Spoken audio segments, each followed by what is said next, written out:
मेरा मेरी बीवी के साथ झगड़ा हो जाता है। हमारा झगड़ा इसलिए शुरू हुआ था क्योंकि मैंने जो पैसे कंपनी के एम्प्लॉयज को सैलरी देने के लिए बचा के रखे थे, उसने वो पैसे अपने मेकअप और अपनी शॉपिंग पे खर्च कर दिया। ये सुनने के बाद मुझे काफी गुस्सा आता है। मैं उससे कहता हूँ काफी सारे लोग अपनी सैलरी का इंतजार कर रहे हैं, उन्हें पैसे देने के लिए हमने जो घर पिछले साल खरीदा था उसे बेचना पड़ेगा। ये सुनने के बाद मेरी बीवी गुस्से में कहती है हम वो नहीं बेच सकते। मैं उससे कहता हूँ वो घर मैंने अपने खुद के पैसों से खरीदा था, तो तुम मुझे मत बताओ कि मुझे क्या करना है। पर तभी मेरी बीवी मुझे बताती है मैंने वो घर मेरे छोटे भाई को दे दिया। उसके बाद वो अपना पर्स उठाती है और गुस्से में मुझसे कहती है तुम मेरे सामान को हाथ नहीं लगा सकते। मुझे काफी गुस्सा आता है और उससे वो पर्स मैं छीनने लगता हूँ। मैं अपनी ताकत का इस्तेमाल करके उससे वो पर्स छीन लेता हूँ और उस पर्स को चेक करने लगता हूँ क्योंकि उस घर के डॉक्यूमेंट्स उसके पर्स में थे। पर जैसे ही मैं पर्स चेक करता हूँ मुझे कुछ नहीं मिलता। मेरी बीवी मुझे बताती है मैंने तुमसे कहा तो मैंने वो घर अपने भाई को दे दिया है, हम उस घर में उसकी शादी करेंगे, तुम वैसे भी मुझे पैसे नहीं देने वाले थे। ये सुनने के बाद मेरा दिमाग चलना बंद हो जाता है, मुझसे और बर्दाश्त नहीं होता। मैं उससे कहता हूँ मैं तुम्हें डिवोर्स दे रहा हूँ। ये सुनते ही मेरी बीवी हैरान हो जाती है। वो कहती है आखिर तुम क्या कह रहे हो। मैं सोफे से उठता हूँ और कहता हूँ मुझसे अब और नहीं होगा, मैं तुम्हारे साथ और नहीं रह सकता। मैं सच में तुम्हारे प्यार में अंधा हो चुका था। और ये कहकर मैं अपने घर से निकल जाता हूँ। मैं रास्ते में चलते चलते काफी सोच विचार में था। मैं इतनी गहरी सोच में था कि मुझे पता भी नहीं चलता कि मैं कब रोड के बीच में आ चुका हूँ। मैं रोड पर चल ही रहा होता हूँ तभी एक कार मुझे आकर ठोकर मार देती है। मेरा फोन उस टक्कर की वजह से मेरे हाथ से छूटकर हवा में उड़ने लगता है। मेरी आंखों के सामने अंधेरा छा जाता है। मुझे कुछ चीजें दिखाई देती हैं। एक आवाज मुझे सुनाई देती है जब सब कुछ खत्म हो जाता है तभी सब कुछ शुरू होता है। और जैसे ही आवाज बंद होती है मुझे एक लाइट दिखाई देती है और अचानक से मेरी आंखें खुलती हैं। मैं तुरंत घबराया हुआ उठता हूँ। मेरे मन में एक ही सवाल था मैं जिंदा कैसे बच गया। मेरा ध्यान अपनी आसपास की चीजों पर जाता है। मैं एग्जाम रूम में बैठा हुआ था। मुझे याद आता है ये एग्जाम तो मैंने कॉलेज लाइफ शुरू होने से पहले दिया था। मेरा ध्यान मेरे टीचर की तरफ जाता है। वो बिल्कुल वैसे ही थे जैसे वो हुआ करते थे। मैं अपने क्वेश्चन पेपर को देखता हूँ जिसमें डेट पड़ी होती है और ये कॉलेज एंट्रेंस एग्जाम होता है। मैं कसकर अपने पैर पर पंच करता हूँ और मुझे दर्द महसूस हो रहा था। ये पहली बार था जब दर्द होने पर भी मुझे खुशी होती है। मैं काफी एक्साइटेड हो जाता हूँ क्योंकि इस मोमेंट पर मुझे पता चल चुका था मैं टाइम में पीछे आ चुका हूँ। अब मैं अपनी गलतियों को दोबारा नहीं दोहराऊंगा। मैं तुरंत घड़ी की तरफ देखता हूँ। एग्जाम खत्म होने में 45 मिनट बचे थे क्योंकि अब मैं समय में पीछे आ चुका हूँ, इसीलिए मुझे टाइम का अच्छे से इस्तेमाल करना होगा। मैं तुरंत अपना पेपर लिखना शुरू कर देता हूँ। ये एग्जाम इंग्लिश का होता है। मुझे इंग्लिश इतने अच्छे से तो नहीं आती। पिछली बार मेरे एग्जाम खराब जाने की वजह से मैं एक बेकार के कॉलेज में चला गया था। मैं वो गलती दोबारा नहीं दोहराऊंगा। मैं क्वेश्चन पेपर को अच्छे से देखने लगता हूँ क्योंकि मेरे पास मेरी पिछली जिंदगी की मेमोरीज है, इसीलिए मैं याद करने की कोशिश करने लगता हूँ कि सही आंसर्स कौन से हैं। मैं अपने दिमाग पर काफी ज्यादा जोर डालता हूँ और धीरे धीरे करके मुझे सारे आंसर सही याद आने लगते हैं। मैं हर एक आंसर को सही लिखना शुरू कर देता हूँ। मैं अपने मन में सोचे जा रहा था मुझे यकीन नहीं हो रहा कि मुझे सारे आंसर याद आ गए। शायद से भगवान ने मुझे एक और मौका दिया है। मैं तुरंत अपना एग्जाम लिखना शुरू कर देता हूँ बिना किसी देरी के। टीचर सारे लोगों पर ध्यान दे रहे होते हैं ताकि कोई चीटिंग ना कर सके। मेरा पेपर कुछ देर में हो जाता है। मैं अपने मन में सोच रहा होता हूँ इस बार मैंने पूरा पेपर सही करा है, अब मुझे उस बेकार के कॉलेज में नहीं जाना पड़ेगा। पूरा पेपर करने के बाद मैं बैठकर आराम करने लगता हूँ। तभी एग्जाम की जो बेल होती है वो बज जाती है, यानी एग्जाम खत्म हो चुका है। मैं तुरंत एग्जाम रूम से बाहर आता हूँ और हॉल में चलते हुए सोच रहा होता हूँ इस बार मुझे फ्यूचर में क्या बनना चाहिए। मैं गया जो कि पिछली जिंदगी में मेरी बीवी थी, मैं इस बार उसे अपनी जिंदगी खराब करने नहीं दूंगा। मेरा नाम है शुयान और मैं टाइम में पीछे आ चुका हूँ। मेरे चेहरे पर एक अजीब सी मुस्कान होती है मानो जैसे मैं बहुत ही ज्यादा खुश हूँ। जब मैं स्कूल से निकल कर आगे जा रहा होता हूँ तभी पीछे से कोई मुझे आवाज देता है अरे ओए शुयान मेरे लिए तो रुको। मैं तुरंत पलट कर देखता हूँ और मैं देखता हूँ मेरा एक पुराना दोस्त मेरी तरफ भागते हुए आ रहा होता है। वो कह रहा होता है शुयान आखिर तुम इतनी जल्दी कहाँ जा रहे हो, तुमने मेरा इंतजार क्यों नहीं करा। मैं अपने उस दोस्त को देखकर खुश हो जाता हूँ। अरे मेरे भाई वे तुम कहाँ रह गए थे। वे मेरे पास आता और मेरे कंधे पर हाथ रखता और कहता है अरे यार मैं बस तुझसे कुछ ही दिन नहीं मिला था और तू मुझे भूल गया क्या, एग्जाम ने तेरा दिमाग खराब कर दिया। मैं उससे मुस्कुराते हुए कहता हूँ अरे नहीं यार सब ठीक गया, चलो चलते हैं। वे मेरा स्कूल टाइम का बेस्ट फ्रेंड है और जरा इसको अभी देखो तो ये कितना जवान लग रहा है। इस बेचारे को पता भी नहीं कि आगे चलकर इसका पेट बाहर आ जाएगा और इसकी किस्मत इसको कितना परेशान करने वाली है। वे शुयान से पूछता है तो तेरा टेस्ट कैसा गया। मैं उसे बताता हूँ वो काफी ज्यादा अच्छा गया, मुझे पूरा यकीन है कि मैं किसी टॉप कॉलेज में जा सकता हूँ। ये सुनने के बाद मेरा दोस्त वे कहता है क्या मजाक कर रहे हो यार, तुम और टॉप कॉलेज, ठीक है अगर तुम टॉप कॉलेज में चले गए तो मैं जिंदगी भर तुम्हारा गुलाम बन जाऊंगा। ये सुनने के बाद मैं कहता हूँ ठीक है फिर तो तैयार हो जाओ मेरे गुलाम बनने के लिए। ये सुनने के बाद वे हैरान हो जाता है और वो कहता है यार तुम तो काफी कॉन्फिडेंट लग रहे हो। उसके बाद वे मेरे पास भागते हुए आता है और मुझसे कहता है चल आजा दूसरे स्कूल के भी चक्कर लगा लेते हैं। मैं उससे कहता हूँ पर क्यों। वे कहता है क्यों से तेरा क्या मतलब है, मैं गया को देखने और क्या, तुम हर टेस्ट देने के बाद उसे देखने नहीं जाते थे उसके स्कूल में, क्या तुम ये भी भूल चुके हो। मैंगियाओ का नाम सुनकर मुझे थोड़ा सा गुस्सा आ जाता है और मैं कहता हूँ नहीं मुझे उसे देखने नहीं जाना। और ये कहने के बाद मैं जल्दी जल्दी आगे जाने लगता हूँ। वे पीछे से आते हुए कह रहा होता है हे इतनी तेज भी मत भागो। वो मुझे रोक कर कहता है यार मैंगियाओ तो तेरी 3 सालों की क्रश है, तुम हर सुबह उसके लिए ब्रेकफास्ट भी लेकर आते थे, वो भी 3 सालों तक लगातार, तो अचानक से तुम्हें क्या हो गया है। ये सुनने के बाद मैं वे से कहता हूँ नहीं मुझे कुछ नहीं हुआ है, मैं बस अपने घर जाना चाहता हूँ ताकि मैं अपने पेरेंट्स के साथ डिनर कर सकूँ। ये सुनने के बाद वे कहता है शुयान आज तुम काफी अजीब लग रहे हो, तुम्हें आखिर हुआ क्या है। मैं उससे कहता हूँ हाँ, मुझे भी लगता है कि मैं थोड़ा वियर्ड बन चुका हूँ। तभी मुझे किसी और पर्सन की आवाज़ आती है। मैं तुरंत उधर पलट कर देखता हूँ। तब मैं देखता हूँ मेरी आंखों के सामने मेरी मॉम खड़ी होती हैं। वो मुझे अपने पास बुलाती हैं। मैं वैसे कहता हूँ, आज के लिए बहुत हो गया भाई। चल कल रात नेट कैफे में मिलते हैं। मैं अभी जा रहा हूँ। ये कहकर मैं वहाँ से जाने लगता हूँ। वे पीछे से कह रहा होता है, यार ये बातों को कितनी जल्दी बदलता है। मैं अपने पेरेंट्स के पास भागते हुए चला जाता हूँ। मेरे मॉम एंड डैड दोनों मुझे लेने के लिए आए होते हैं। मैं उनके साथ कार में बैठ जाता हूँ। मेरी मॉम मुझसे टेस्ट के बारे में पूछती हैं। ये सुनने के बाद मेरे डैड जो कि कार को ड्राइव कर रहे होते हैं वो कहते हैं, हमने एग्री करा था कि हम उससे इस बारे में नहीं पूछेंगे, तुम उस पर प्रेशर मत डालो। मेरी मॉम ये सुनने के बाद कहती हैं, मुझे बस मेरे बेटे की चिंता है, ना कि आपके बिजनेस की। मैं आराम से कार में बैठा होता हूँ और मैं अपने मॉम डैड से कहता हूँ, आप लोग चिंता मत करिए, मैंने काफी अच्छा करा है। ये सुनने के बाद मेरी मॉम कहती है, क्या तुम सच कह रहे हो?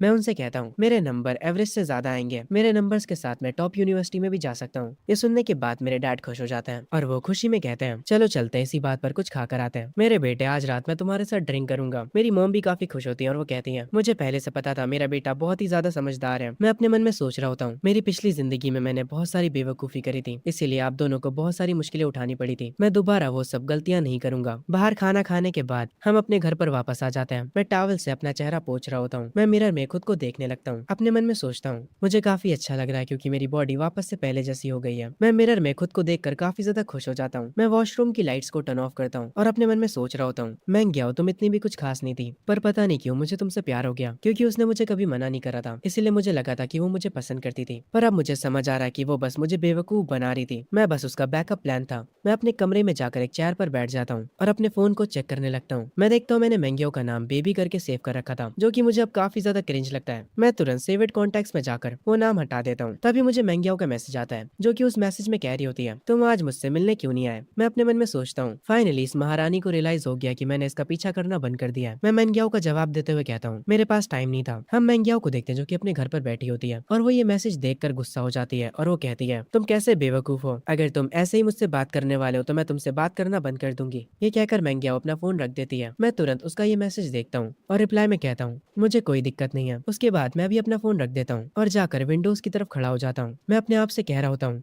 कॉलेज एंट्रेंस एग्जाम सिर्फ मेरा पहला स्टेप है। इन दिनों सिर्फ डिग्री से कुछ नहीं होता। काश मुझे लॉटरी के नंबर्स याद आ जाए। ई कॉमर्स भी काफी बढ़िया चीज है। मैं यूट्यूबर बनकर वीडियोस भी बना सकता हूँ और लाइव स्ट्रीम भी कर सकता हूँ, पर वो सब अभी से करना काफी जल्दी हो जाएगा। अभी 2040 चल रहा है। ओह, मुझे याद आया, एक स्टॉक काफी ज्यादा फटा था 2014 से लेकर 2015 तक। हाँ, मुझे सही चीज याद आई, स्टॉक मार्केट। वो स्टॉक्स 2000 पॉइंट्स से बढ़कर 5000 पॉइंट्स तक पहुंच गए थे।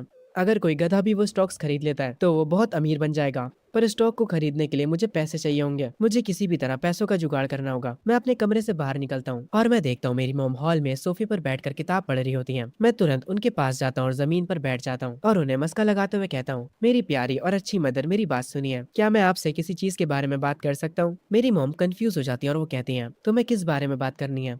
मैं उनसे कहता हूँ, क्योंकि अब एग्जाम खत्म हो चुके हैं, क्या मुझे कुछ पैसे मिल सकते हैं? और ये कहते हुए मैं कुछ आंसू भी बहा देता हूँ। ये सुनने के बाद मेरी मॉम कहती हैं, ठीक है, मैं तुम्हें 500 दूंगी, जाओ और उन पैसों को मेरे पर्स से निकाल लो। ये सुनने के बाद मैं मेरी मॉम से कहता हूँ, मॉम, अगर मैं टॉप यूनिवर्सिटी में चला जाता हूँ तो मेरे ग्रैंडपा और ग्रैंड माँ और सारे लोग मुझे पैसे देंगे और मुझे ग्रेजुएशन पार्टी में भी काफी सारे पैसे मिलेंगे गिफ्ट में। क्या मैं वो सारे पैसे खुद यूज कर सकता हूँ? ये सुनने के बाद मेरी मॉम थोड़ा गुस्सा होती है और वो कहती है, तुम शैतान बच्चे, तुम्हारे एग्जाम अभी अभी खत्म हुए और अभी से तुम्हारी नजर पैसों पर पड़ गई है। ठीक है, चलो मैं तुम्हारी बात मान लेती हूँ। अगर तुम टॉप यूनिवर्सिटी में जा पाए तो वो सारा पैसा तुम्हारा है। मेरी मॉम से ये सारी बातें करने के बाद मैं अपने बेड पर जाकर सो जाता हूँ और डायरेक्ट सुबह ही मेरी आंखें खुलती हैं। मैं तुरंत उठता हूँ और अपने रूम से बाहर आ जाता हूँ। मैं फ्रिज में से कुछ एग्स लेता हूँ और किचन में आकर ब्रेकफास्ट बनाने लग जाता हूँ। मैं अपना ब्रेकफास्ट खुद से ही बना रहा था। ये करते हुए मुझे मेरी मॉम देख लेती हैं। वो मेरे डैड को बुलाते हुए कहती हैं, जरा यहाँ आइए, देखिए तो जरा हमारा बेटा क्या कर रहा है। मेरे डैड आते हैं और वो मुझे किचन में देखकर काफी हैरान होते हैं और वो कहते हैं, ये तो ब्रेकफास्ट बना रहा है। मैं अपने मन में कह रहा होता हूँ, मैं क्या शादी के बाद कभी भी किचन में नहीं आई थी। मैंने बहुत कोशिश करी थी उसे कुकिंग सिखाने की, वो बस मुझसे गुस्से में कहती थी, अगर तुम घर पे हो तो मुझे खाना बनाने की क्या जरूरत है? अगर मैंने तुमसे शादी करी है तो मैं खाना क्यों बनाऊं? मैं अपने मन में कहता हूँ, क्या पागल औरत थी वो। मैं अपने हाथों से बनाया हुआ खाना टेस्ट करता हूँ और वो काफी अच्छा बना होता है। मैं टेबल पर सबके लिए ब्रेकफास्ट लगा देता हूँ। मेरी मॉम डाइनिंग टेबल पर बैठकर मेरे डैड से कहती हैं, क्या ये हमारे बेटे का कोई डुप्लीकेट तो नहीं है? मैं उन लोगों से कहता हूँ, जल्दी से अपना नाश्ता फिनिश करिए वरना आप लोगों को काम के लिए देर हो जाएगी। मेरे डैड को मेरे हाथों का खाना काफी अच्छा लगता है और वो कहते हैं, शुयन, ये सब तुमने काफी मजेदार बनाया। आखिर तुमने कुकिंग करना कब सीखा? मैं अपने फोन को हाथ में उठाता हूँ और कहता हूँ, मैंने खाना बनाना फोन पर देखकर सीखा है। मैं अपने मन में कहता हूँ, अभी तक मैंने बस एक बार ही ब्रेकफास्ट बनाया है और ये लोग इतना ज्यादा खुश हो गए। मैं पहले कितना बेकार बेटा हुआ करता था। मैं बाहर वालों की सेवाएं करता था और अपनी फैमिली को बेकार ट्रीट करता था। तभी मेरी मॉम मुझसे पूछती है, शुयन छुट्टियों के लिए तुम्हारा क्या प्लान है? तभी सीन शिफ्ट होता है मैंगियाओ पर। वो अपना फोन उठाती है और शुयन के साथ अपनी चैट्स देखती है। शुयन ने अभी तक उसको कोई भी मैसेज नहीं किया होता। वो समझ नहीं पा रही थी कि आखिर शुयन को हुआ क्या है। वो शुयन को मैसेज करते हुए कहती है, आखिर चल क्या रहा है? क्या तुम आज भी मुझसे मिलने नहीं आने वाले हो? अगर तुम आज नहीं आए तो मैं कभी भी तुमसे बात नहीं करूंगी। मैंगियाओ काफी ज्यादा गुस्सा होती है। सीन वापस से शुयन के ऊपर शिफ्ट होता है।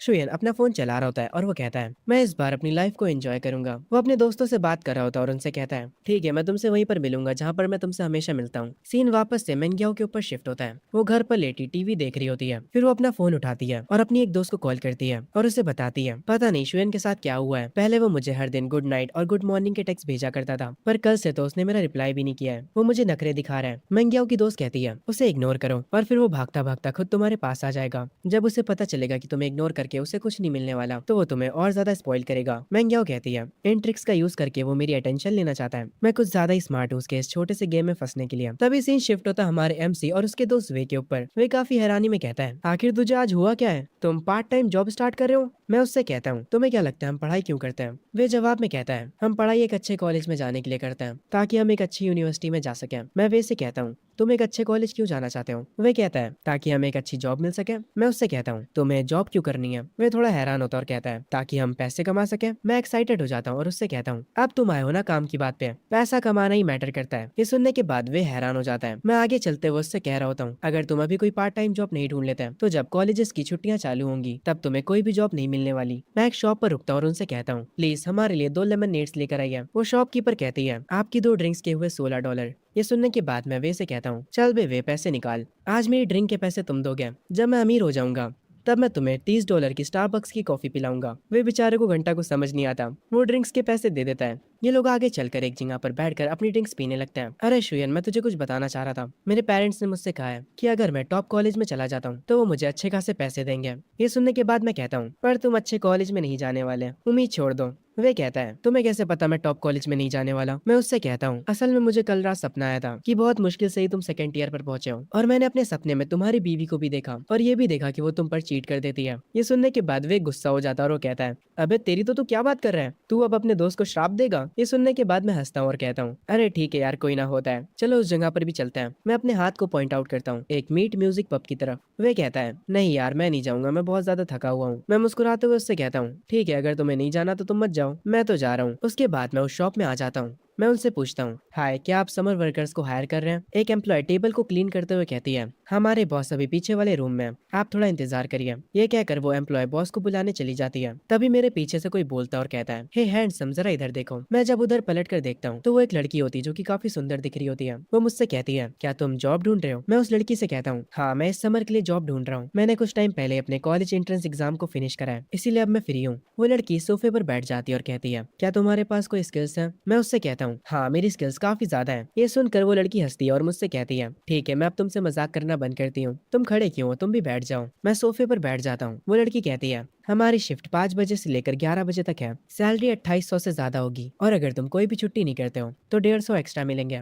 ये ऑफर कैसा है? ये सुनने के बाद मैं अपने मन में सोचने लग जाता हूँ, इस हिसाब से मुझे हर दिन 6 घंटे काम करना पड़ेगा। ये जॉब बाकी की जॉब से इजी है और सैलरी भी काफी ज्यादा है। मैं बिना देर करे उस लड़की से कहता हूँ, मुझे कोई दिक्कत नहीं है, तो मैं काम कब से शुरू कर सकता हूँ? वो लड़की मुझसे कहती है, तुम आज से ही काम स्टार्ट कर सकते हो। मैं ये सुनकर थोड़ा हैरान होता हूँ और उस लड़की से कहता हूँ, क्या मैं कल से नहीं शुरू कर सकता? असल में मुझे पहले अपनी फैमिली से बात करनी होगी। वो लड़की कहती है, ठीक है, कोई बात नहीं। मैं उस लड़की को अपना नाम बताता हूँ और उससे कहता हूँ, आपका नाम क्या है बॉस लेडी? वो कहती है, मेरा नाम पे यूवी है। मैं उस शॉप से निकलते हुए कहता हूँ, तो मैं आपसे कल मिलता हूँ मिस यूवी। जब हमारा एमसी यहाँ से जा रहा था तब वो लड़की यानी यूवी अपने मन में कह रही होती है, एक्चुअली हमारे पास लोगों की कमी नहीं है, पर इस जैसे लड़के का यहाँ होना काफी मजेदार होगा। मैं तुरंत अपने दोस्त वे के पास जाता हूँ और उससे कहता हूँ, मुझे नौकरी मिल गई, चलो अब यहाँ से चलते हैं। वे ये सुनने के बाद काफी हैरान होता है और वो कहता है, तूने क्या कहा? क्या जॉब पाना इतना ईजी होता है? मैं उससे कहता हूँ, और क्या, तुमने मौका गवा दिया। जो वहाँ की ओनर है वो काफी ज्यादा हॉट है, वो काफी ज्यादा सुंदर है और उसकी आवाज काफी प्यारी है। उसके बाल बहुत लंबे हैं और वो खुद भी काफी लंबी है। ये सुनने के बाद वी कहता है, अरे यार मुझे भी उससे मिलवाओ। ये सुनने के बाद मैं कहता हूँ, हाँ हाँ, सपने मत देखो,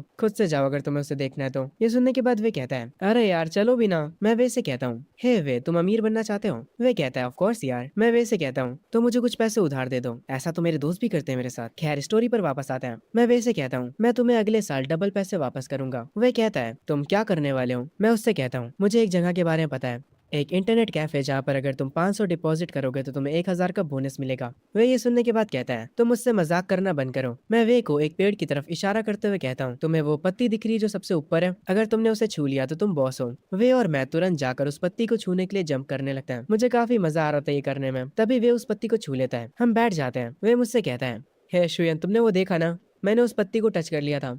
हम दोनों ही घास पर बैठकर हंसने लगते हैं। तभी मैं वे से कहता हूँ, वे, तुम काफी लकी हो क्योंकि मैं तुम्हारा दोस्त हूँ इस लाइफ में। अगर मैं कभी अमीर बनता हूँ तो तुम भी मेरे साथ हो गया। ये सुनने के बाद वे कहता है, वो तो हमारा फ्यूचर ही बताएगा। सीन शिफ्ट होता है मेरे घर पर। मैं अपने मॉम एंड डैड के साथ बैठा होता हूँ और उन्हें अपनी जॉब के बारे में बता देता हूँ। ये सुनने के बाद मेरी मॉम कहती है, नहीं, तुमने अभी कॉलेज एग्जाम फिनिश करा है तो तुम अभी से ही काम क्यों करना चाहते हो? तुम आराम से बस घर पर मजे करो। मैं मेरी मॉम से कहता हूँ, मॉम, मुझे बस 2 महीनों के लिए काम करना है और उसके बाद जो पैसे मैं कमाऊंगा उससे मैं ट्रैवल करूंगा। ये सुनने के बाद मेरी मॉम कहती है, तुम कहाँ ट्रैवल करना चाहते हो और उसके लिए तुम्हें कितने पैसे चाहिए? वो पैसे मैं तुम्हें दूंगी। मैं अपना सर पकड़ लेता हूँ। मॉम को बनाना कितना मुश्किल है। मैं अपने डैड को आवाज देता हूँ ताकि वो इस मैटर के बीच आ सके। मेरे डैड मेरी बात इशारों से ही समझ जाते हैं। वो मॉम से कहते हैं, शुयान अब बड़ा हो चुका है, काम करने से उसे एक्सपीरियंस मिलेगा, इसीलिए ज्यादा चिंता करना बंद करो। ये सुनने के बाद मॉम कहती है, तो अब तुम दोनों आपस में मिल गए हो? वो गुस्सा हो जाती है। मैं मॉम से कहता हूँ, मॉम रिलैक्स हो जाइए, अगर डैड और आपकी फाइट होती है तो मैं आपकी साइड लूंगा। ये सुनने के बाद डैड कहते हैं, अरे तुम कितने पलटू आदमी हो यार, मैं यहाँ पर तुम्हारे लिए बात कर रहा हूँ और तुम मेरे ही खिलाफ चले गए। इस फैमिली मूवमेंट में सब हंसने लगते हैं। तभी शुयन को उसके दोस्त का मैसेज आता है। उस मैसेज में लिखा होता है, क्या तुमने ग्रुप चैट चेक करी? 2 दिनों बाद क्लास के सारे लोग मिल रहे हैं, हम वहाँ पर कैरियोके जाएंगे और साथ में डिनर भी करेंगे। शुयन अपने दोस्त से कहता है, मैं अभी बिजी हूँ, तुम पार्टी के लिए भी बिजी हो? मैंग्याओ भी वहाँ पर आएगी? मैं रिप्लाई में अपने दोस्त को कहता हूँ, वो आए या ना आए मुझे उससे क्या। मेरा दोस्त मुझे कहता है, बस भी कर यार, नॉन चैलेंट बनने की एक्टिंग मत कर। अगर ऐसा ही है तो दोबारा तो कभी महंगियाओं से बात मत करना। मैं अपने फोन को साइड में रख देता हूँ और अपने कंप्यूटर को देखने लग जाता हूँ। तभी सीन शिफ्ट होता है अगले दिन उसी शॉप में। शुयन यहाँ पर आ चुका होता है। वो कहता है, बॉस मैं आ गया। मेरी बॉस कहती है, ओह तुम तो सच में आ गए। इस जमाने के बच्चे कोई काम को ज्यादा दिनों तक नहीं करते हैं। मैं ये सुनने के बाद उनसे कहता हूँ, मैं हमेशा अपने प्रोमिसेस निभाता हूँ। ये सुनने के बाद मेरी बॉस स्माइल करती है और मुझसे कहती है, तुम्हारा काम सिंपल है, बस कुछ ड्रिंक्स को सर्व करना और बाकी साफ सफाई करना। जाओ और पहले जाकर यूनिफॉर्म पहन लो। बॉस के ये कहने के बाद मैं चेंजिंग रूम में आ जाता हूँ और काम पर की यूनिफॉर्म पहन लेता हूँ। मैं बाहर निकलता हूँ और सारी चीजों को सेट करना शुरू कर देता हूँ। मैं देखता हूँ यहाँ पर बहुत सारे कस्टमर्स आए होते हैं। 2 लड़कियां ड्रिंक्स कर रही होती हैं और एक कपल भी आया होता है। तभी मेरी बॉस मुझसे पूछती है, शुयान तुम्हारी कोई गर्लफ्रेंड है? मैं उनसे कहता हूँ, नहीं मेरी कोई गर्लफ्रेंड नहीं है। उस कपल को देखते हुए मैं अपने मन में सोचता हूँ, पहले मेरा प्यार सिर्फ और सिर्फ मैंग्याओ के लिए हुआ करता था, मैं किसी और पर ध्यान भी नहीं देता था। मेरी बॉस मुझसे कहती है, पर तुम तो बहुत हैंडसम हो, क्या स्कूल में लड़कियां तुम्हारे पीछे नहीं पड़ी थी? मुझे पक्का पता है तुम्हारे पीछे बहुत सी लड़कियां पागल होंगी, इसीलिए मुझसे झूठ मत बोलो। मैं ये सुनने के बाद बॉस से कहता हूँ, अरे कसम से मेरी कोई गर्लफ्रेंड नहीं है। अगर मैं सच बोलूँ तो मुझे नहीं लगता किसी को डेट करना कोई अच्छी चीज होती है। ये सुनने के बाद मेरी बॉस कहती है, तुम्हें डेटिंग करना पसंद नहीं है तो फिर तुम्हें क्या करना पसंद है? मैं मेरी बॉस से कहता हूँ, मुझे पैसे पसंद है, और मैं हंसने लगता हूँ। ये सुनने के बाद मेरी बॉस कहती है, तुम सच में कितने बड़े पागल हो पैसों के पीछे, जबकि अभी तुम बस एक हाई स्कूलर हो। तभी यहाँ पर एक पर्सन आता है जिसके पास गिटार होता है। वो तुरंत माइक की ओर जाता है और परफॉर्म करना शुरू कर देता है। एक एम्प्लॉय बॉस से कहती है, मैडम ये आज फिर से देर से आया है। बॉस कहती है, अरे छोड़ो, इन दिनों अच्छे सिंगर्स को ढूंढना बहुत मुश्किल काम है। वो सिंगर अपना परफॉर्मेंस शुरू कर देता है। मैं तुरंत बॉस के पास जाता हूँ और कहता हूँ, आखिर ये बंदा एक दिन में कितने कमा लेता होगा? मेरी बॉस मुझसे कहती है, ये 2 घंटे गाना गाने का $150 चार्ज करता है। तुम्हें इससे जलन तो नहीं होगी? वो सिंगर अपने स्टेज पर आराम से परफॉर्म कर रहा होता है। उसकी सिंगिंग को सुनकर मैं अपनी बॉस से कहता हूँ, पर वो इतना भी अच्छा नहीं गा रहा है। ये सुनने के बाद मेरी बॉस कहती है, अगर तुम्हें लगता है कि ये अच्छा नहीं गा पा रहा है तो कैसा रहेगा आज रात इसके बाद तुम गाओ, अगर तुम इससे बेटर गाते हो तो मैं तुम्हें $100 एक्स्ट्रा दूंगी। ये सुनने के बाद मैं थोड़ा सोच में पड़ जाता हूँ और अपने मन में कहता हूँ, पिछली जिंदगी में मैंने कुछ सालों तक गिटार की प्रैक्टिस करी थी ताकि मैं मैंग्याओ को इम्प्रेस कर सकूं। तो हाँ, मैं गिटार बजा सकता हूँ। मैं बॉस से कहता हूँ, हाँ ये ठीक है, मैं कर लूंगा। तभी मेरे फोन पर किसी का मैसेज आता है और मैं अपने फोन को पलट कर रख देता हूँ। ये देखने के बाद मेरी बॉस कहती है, तुम रिप्लाई क्यों नहीं कर रहे हो? तुम्हारी गर्लफ्रेंड को तुम्हारी चिंता हो रही होगी। मैं अपनी बॉस को बताता हूँ, वो नोटिफिकेशन क्लास रियूनियन की थी, मैंने उनसे कह दिया कि मैं नहीं आने वाला। ये सुनते ही मेरी बॉस कहती है, तो ये बात है, हाई स्कूल रियूनियन जल्दी नहीं हुआ करता है, तुम्हें वहाँ पर जाना चाहिए। क्या तुम काम से छुट्टी मांगने के लिए शर्मा रहे हो? मैं टेबल को साफ करते हुए कहता हूँ, नहीं ऐसा नहीं है, असल में मुझे रियूनियंस काफी बोरिंग लगता है। मेरी बॉस मुझसे कहती है, कोई बात नहीं, मैं तुम्हें छुट्टी दे रही हूँ, तुम कल काम पर मत आना। वैसे भी अगर एक पर्सन गायब होगा तो शॉप को कोई नुकसान नहीं होगा। ये सुनने के बाद मैं मेरी बॉस से कहता हूँ, ठीक है मैं समझ गया, आपका शुक्रिया। मैं ड्रिंक्स के गिलास को अपने हाथों पर पकड़े होता हूँ और अपने मन में कहता हूँ, ठीक है महंगे आओ, टाइम आ चुका है जब तुम एक नए शुयान से मिलोगी। मैं वो ड्रिंक सारे कस्टमर्स में सर्व कर देता हूँ। मैं वापस आकर बॉस से बातें कर रहा होता हूँ, तभी वो सिंगर अपना परफॉर्मेंस खत्म करके यहाँ से जाने लगता है, पर मेरी बॉस उसे रोक लेती है और कहती है, हे देखो हमारे यहाँ पर एक नया समर वर्कर आया है, इसका नाम शुयान है और ये गाना भी गा सकता है, क्या तुम बैकअप में इसके साथ गाना गाओगे? ये सुनने के बाद वो सिंगर गुस्सा हो जाता है और वो कहता है, मैं इसके लिए प्ले करूंगा। मैं उस सिंगर से कहता हूँ, हे भाई क्या मैं कुछ समय के लिए तुम्हारा गिटार ले सकता हूँ? वो सिंगर गुस्से में मुझसे कहता है, तुझे ये बजाना भी आता है? मैं भी थोड़ा एटीट्यूड में कहता हूँ, हाँ मुझे आता है। वो सिंगर मुझे अपना गिटार दे देता और कहता है, ये लो और इसे खराब मत कर देना। मैं उस गिटार को लेकर स्टेज पर पहुंच जाता हूँ और उससे बजाना शुरू कर देता हूँ। मेरी उंगलियां गिटार के स्ट्रिंग्स को छू रही थी। मैं अपने मन में सोच रहा होता हूँ, मुझे कौन सा गाना गाना चाहिए। मुझे कोई मॉडर्न गाना चूज करना चाहिए जो कि यहाँ पर सबको पसंद आए। ठीक है, अब मैं गाना शुरू करता हूँ। मैं गाना गाना शुरू करता हूँ। मेरी बॉस मुझे देखने लग जाती हैं और सिर्फ मेरी बॉस ही नहीं बल्कि वहाँ के हर एक कस्टमर का ध्यान मुझ पर आ जाता है। मैं अपनी पुरानी मेमोरीज को याद करते हुए गाना गा रहा होता हूँ, इसीलिए मेरी आवाज में इमोशंस होते हैं जो कि उस सिंगर तक को हैरान कर देते हैं। उस शॉप की वेट्रेस भी मुझे देखने लग जाती है। मेरा पूरा फोकस गाने पर होता है। कुछ देर में गाना खत्म हो जाता है और जैसे ही गाना खत्म होता है सारे लोग मेरे लिए तालियां बजाना शुरू कर देते हैं। शॉप का हर एक कस्टमर मेरी तारीफ कर रहा होता है। मेरी बॉस भी मेरे लिए क्लैपिंग करने लगती है। मैं स्टेज से उतरकर बॉस के पास आ जाता हूँ। मैं काफी शर्मा रहा होता हूँ। मैं मेरी बॉस से कहता हूँ, आखिर सब लोग मुझे ही क्यों देख रहे हैं? मेरे साथ काम करने वाली दूसरी वेट्रेस मुझसे कहती है, शुयान तुम काफी अच्छा गाना गाते हो। मेरी बॉस कहती है, ये गाना सिर्फ अच्छा ही नहीं था बल्कि शुयन इस गाने को पूरे इमोशंस के साथ गा रहा था। वो सिंगर मुझसे आकर तुरंत अपना गिटार छीन लेता है और शॉप से तुरंत चला जाता है। मैं बॉस से पूछता हूँ, क्या वो सिंगर ठीक है? मेरी बॉस कहती है, उसके बारे में चिंता मत करो, मेरे पास आओ, अपना फोन बाहर निकालो और मुझे अपने वीचैट की आईडी दो, चलो हम एक दूसरे को ऐड करते हैं। मैंने तुम्हें $100 का बोनस देने के लिए कहा था। मैं अपनी आंखें नीचे करके बॉस से कहता हूँ, उसकी कोई जरूरत नहीं है बॉस, आपको मुझसे फॉर्मल तरीके से बात करने की जरूरत नहीं है। मैं तुरंत अपना फोन निकाल लेता हूँ। मेरी बॉस कहती है, फिर भी मैंने जो कह दिया वो कह दिया, मैं अपने वादों से पीछे नहीं हटती। तभी से ही शिफ्ट होता है मंग्याओं के ऊपर, जो कि सोच रही होती है, आखिर उसने मुझे अभी तक मैसेज क्यों नहीं करा? वो कर क्या रहा है? क्या वो मुझे पसंद नहीं करता? वो अपने लैंप को ऑन करती है और अपना फोन उठाकर शुयान को मैसेज करते हुए कहती है, क्या तुम कल रात रियूनियन में आ रहे हो? वो मैसेज शुयान के फोन पर आता है। इस वक्त वो वॉशरूम में नहा रहा होता है। मैंग्याओ उसके मैसेज का बेसब्री से इंतजार कर रही होती है। शुयान जाकर अपना फोन उठाता है। मैंग्याओ अपने फोन को घूरे जा रही होती है। शुयान अपने टेबल पर आकर बैठता है और मैसेज में कहता है, इसके बारे में कल बात करते हैं। उसका रिप्लाई देखकर मैंग्याओ उससे पूछती है, क्या तुम कल शाम को फ्री हो? शॉपिंग पे चलना चाहोगे? शुयान कहता है, देखते हैं, और ये कहकर शुयान सो जाता है। मैंग्याओ भी अपने बेड पर लेटी होती है, पर वो काफी गुस्से में होती है। वो अपने बेड से उठ जाती है और कहती है, मुझे काफी गुस्सा आ रहा है, वो बदल गया है, इसीलिए मैंने पहले उसे मैसेज करा पर उसने मुझे अच्छे से रिप्लाई भी नहीं दिया। मैंग्याओ ये सब अपनी दोस्त को बता रही होती है। उसकी दोस्त मैसेज में रिप्लाई देती है और कहती है, तुम होल्ड बैक क्यों नहीं कर पा रही हो? तुम बस उसे इग्नोर करो, वो बस नखरे दिखा रहा है। मैंग्याओ अपनी दोस्त से कहती है, तो अब मैं क्या करूँ?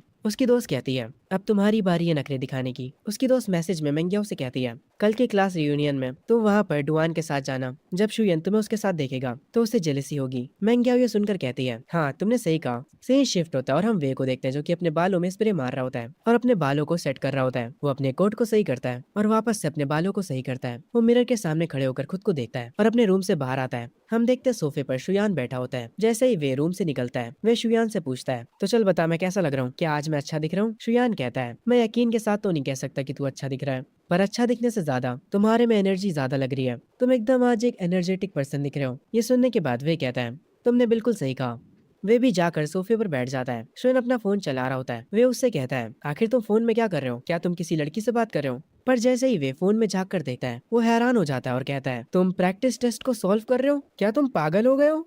हमारे कॉलेज एंट्रेंस एग्जाम खत्म हो चुके हैं। ये सुनने के बाद मैं कहता हूँ, अरे यार तुम खुद से कुछ भी मत सोचा करो, ये फॉर्म ड्राइविंग टेस्ट के लिए है। जब हम कॉलेज चले जाएंगे तो इन सब के लिए हमारे पास टाइम नहीं होगा। ये सुनने के बाद वे थोड़ा घबरा जाता है और वो कहता है, हे शुयान, क्या मैंग्याओ ने तुम्हें छोड़ दिया है और उसी वजह से तुम पागल हो गए हो? मैं अभी भी फोन में फॉर्म भर रहा होता हूँ और वे से कहता हूँ, मैंने तुमसे कहा तो था मुझे मैंग्याओ से कोई मतलब नहीं है। ये सुनते ही मेरा दोस्त वे कहता है सच में? मुझे यकीन नहीं होता। सीन शिफ्ट होता हाई स्कूल के बाहर। सारे स्टूडेंट्स रियूनियन के लिए यहाँ पर आ चुके होते हैं। शुयान अभी भी अपने फोन में लगा होता है। वे मॉनिटर से कहता है, मॉनिटर ऑलरेडी 5 बज चुके हैं, चलो भी अब कुछ खाने चलते हैं। मॉनिटर किसी को फोन लगा रहा होता है। वो वे से कहता है अभी भी मियोंग और शियान और डुआन मिसिंग है, तुम लोगों को पता है वो कहाँ पर है? ये सुनने के बाद शुयान कहता है मुझे कैसे पता होगा। तभी बाकी के कुछ मिसिंग स्टूडेंट्स यहाँ पर आ जाते हैं, पर यहाँ पर अभी भी मेंग्याओ और डुआन नहीं आए होते हैं। ये देखने के बाद वे हैरान होता है। शुयान अभी भी अपने फोन में कुछ कर रहा होता है और वो इतना ध्यान नहीं देता। तभी मॉनिटर को डुआन की कॉल आती है। वो कॉल पर मॉनिटर से कहता है वो और मेंग्याओ साथ में है, उन्हें आने में थोड़ा टाइम लग सकता है। ये सुनने के बाद मॉनिटर कहता है ठीक है, तो हम लोग पहले पहुंच जाते हैं एंड कुछ खाने के बाद हम कैरियोके जाएंगे। सेम शिफ्ट होता है, ये लोग किसी बढ़िया से रेस्टोरेंट में होते हैं। वे अपनी ड्रिंक को उठाकर कहता है चलो सारे के सारे चीयर्स करते हैं। सब लोग यहाँ पर डिनर एंजॉय कर रहे होते हैं। यहाँ पर बहुत सारे स्टूडेंट्स होते हैं। उसके बाद ये लोग कैरियोके में जाते हैं। सब लोग बारी बारी से गाना गा रहे होते हैं और एकदम हंसी मजाक का माहौल बना होता है।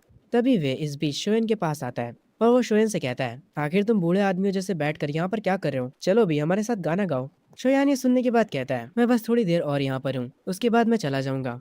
वह शोयान के पास वाली सीट पर बैठ जाता है और उससे कहता है मेंग्याओ भी अभी तक नहीं आई है। तभी एक बंदा दरवाजा खोलकर अंदर आता और कहता है लिंजिया बाहर किसी से बहस कर रहा है, ऐसा लगता है जल्दी ही लड़ाई होने वाली है। मॉनिटर तुरंत उठता है और कहता है चलो चलते हैं, देखते हैं वहाँ पर क्या हो रहा है। वे भी बाहर जाने लगता है। वो शोयान से कहता है ओए तू क्या कर रहा है वहाँ पर बैठा हुआ, जल्दी करो चलो नीचे। हम देखते हैं लिंजिया नाम का स्टूडेंट अपने से काफी बड़े बंदे से भिड़ रहा होता है।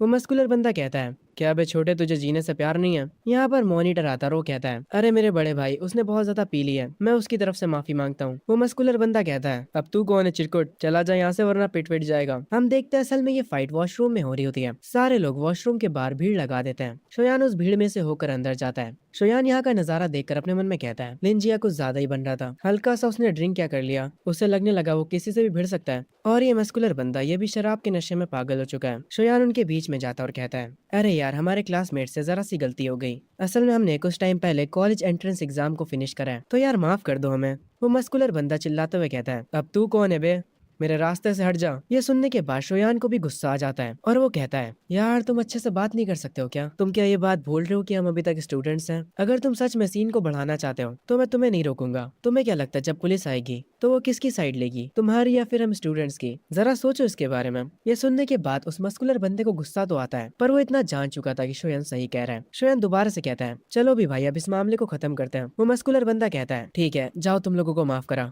मैं वैसे भी आज अच्छे मूड में हूँ, मुझे अपना टाइम खराब नहीं करना बच्चों के साथ बहस करके। शोयन मुस्कुराते हुए कहता है तुम्हारा शुक्रिया बड़े भाई, अपना ध्यान रखना। वो मस्कुलर बंदा वहाँ से चला जाता है। सब लोग वापस से कैरियोके में आ जाते हैं गाना गाने के लिए। दो लड़के व्हाइट शर्ट में बैठे होते हैं और वो लोग शोयन के बारे में बुरा भला कह रहे होते हैं। वो लोग कह रहे होते हैं शोयन एकदम डरपोक बंदा है। वे की नजर उन दोनों पर पड़ जाती है। दूसरा व्हाइट शर्ट वाला बंदा कहता है हाँ तुम बिल्कुल सही कह रहे हो, शोयन बिल्कुल फट्टू है। इनकी बातें सुनने के बाद वे को गुस्सा आ जाता है और वो कहता है जरा देखो तो कौन बातें कर रहा है, जब लफड़ा हुआ था तब तुम लोग तो भाग गए थे और अब तुम लोग यहाँ पर आकर अपना मुंह चला रहे हो, जबरदस्ती के टफ गए होने की एक्टिंग कर रहे हो। ये सुनने के बाद वो दोनों लड़के शर्मिंदा हो जाते हैं, पर शोएन इन सारी चीजों पर ध्यान नहीं देता। वे शोएन से कहता है यार वो लोग तुम्हारे बारे में बकवास कर रहे थे, पता नहीं वो लोग तुम्हें फट्टू क्यों कह रहे थे।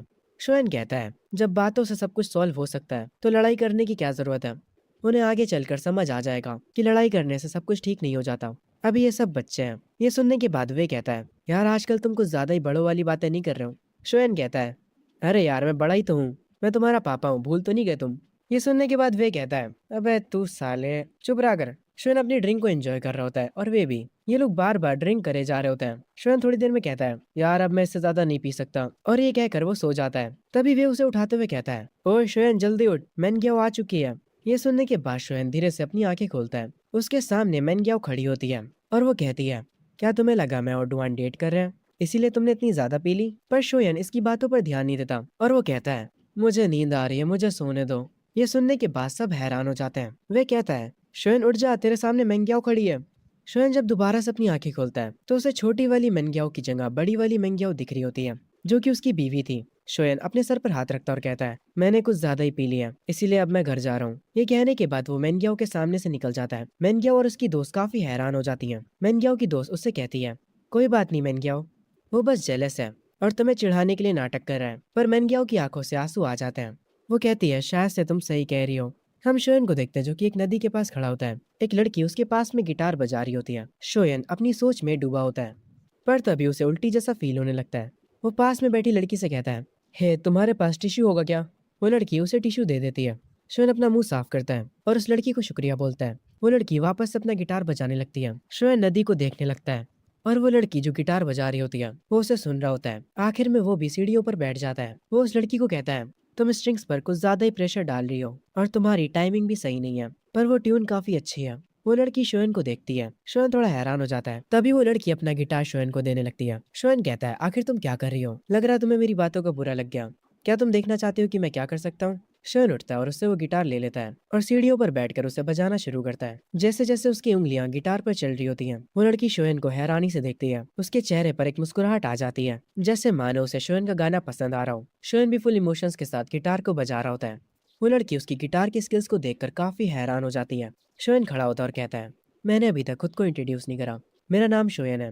वो उस लड़की को उसका गिटार वापस देता है, पर वो लड़की शोएन से कुछ भी नहीं बोलती। तभी दूर से एक कार की आवाज आती है। वो मुझे अपना हाथ दिखाती है, जैसे मुझे बाय बोल रही हो। उसके बाद वो पलट कर चली जाती है।